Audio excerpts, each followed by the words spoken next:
Welcome to the Strategic Briefing Podcast, produced for the Multilateral Development Bank Executive Leadership Team. Today's episode presents a forward-looking analysis of Canada's 2025-2030 outlook, transforming our full reading report into a concise executive-level audio briefing. Good morning, executive team. I'm your lead analyst for today, guiding you through a scenario-based evaluation of Canada's strategic trajectory from 2025 to 2030, and ending with one clear, actionable recommendation for the bank's intervention strategy. The 2027 bottleneck scenario. Let's begin with an hypothetical but highly realistic scenario we project could emerge by mid 2027. Picture this. It's June 2027. The federal government has just released new data showing that Canada's labor shortages have not eased as expected. Healthcare vacancies remain critically high, construction projects are delayed across provinces, and advanced manufacturing firms are reporting increased losses due to unfilled positions. At the same time, major urban centers as Toronto, Vancouver, and Montreal are experiencing record housing pressure. Rents are climbing, infrastructure is strained, hospitals report long processing time, and overcrowded emergency room. To understand this 2027 bottleneck, we connect two pillars out of our report: political, institutional capacity, and economic and social adaptation. Politically, Canada maintains strong institutional quality. Its CPI score of around 77 out of 100, as reported by Transparency International, remain one of the highest in the Americas. But even strong institutions struggle when facing rapid demographic expansion. Economically, immigration-driven growth has boosted Canada's labor supply, but a faster pace than housing, childcare, transit, and credential recognition systems can absorb. The result? A mismatch between what Canada needs economically and what its system can accommodate socially. And there's a deeper layer here: the concept of Dignidad. If newcomers arrive with advanced skills, nurses, engineers, technicians, but remain stuck in survival jobs because their credentials take years to be recognized, the country's productivity suffers. But more importantly, people dignity suffers. This isn't just an economic inefficiency, it's a social tension point. By 2027, Canada risks having a large population of underintegrated migrants who feel that their talents are wasted, while native-born Canadians feel pressure from rising housing costs and strained services. This is precisely the combination that can fuel political backlash. In our 2027 scenario, the federal government faces a dual crisis: persistent labor shortages and declining public confidence in immigration policies.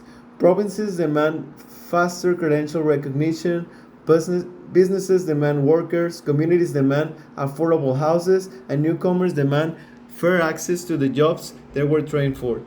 This is the crossroads Canada is heading toward if integration systems do not evolve as quickly as immigration levels.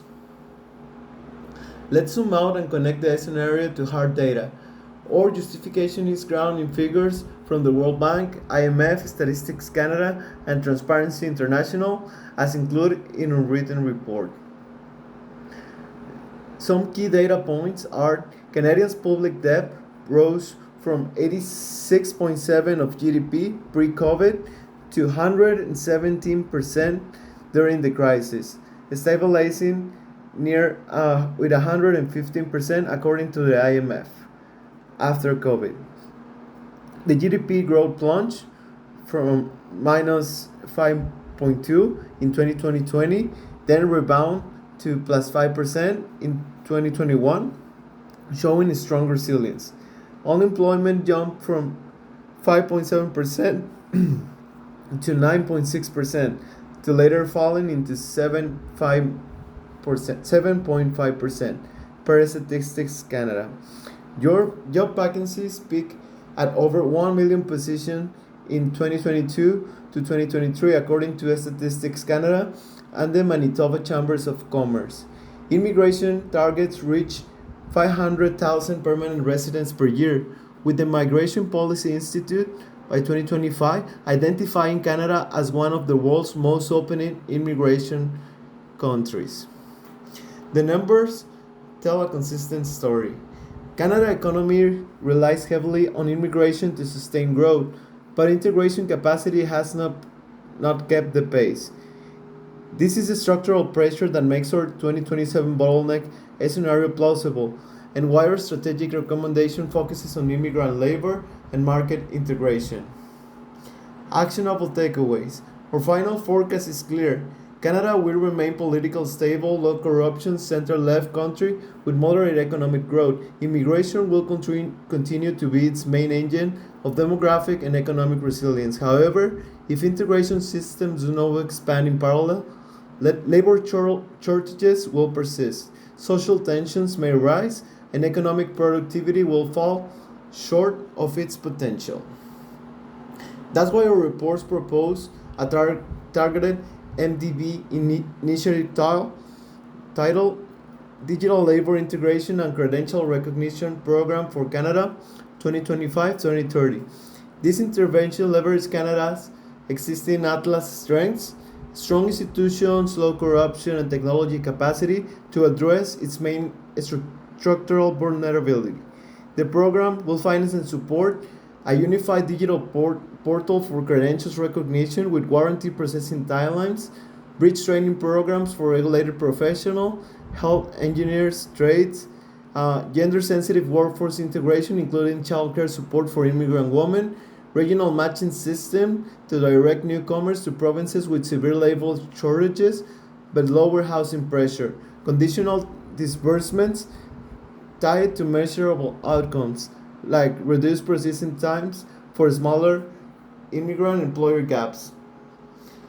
With the right investments, Canada can transform an emerging social pressure point into a long-term productivity advantage, unlock the full potential of its immigrant workforce, while strengthening national cohesion and economic performance. So, this was it. Thank you for listening to this strategic briefing. This concludes our executive forecast for Canada 2025-2030.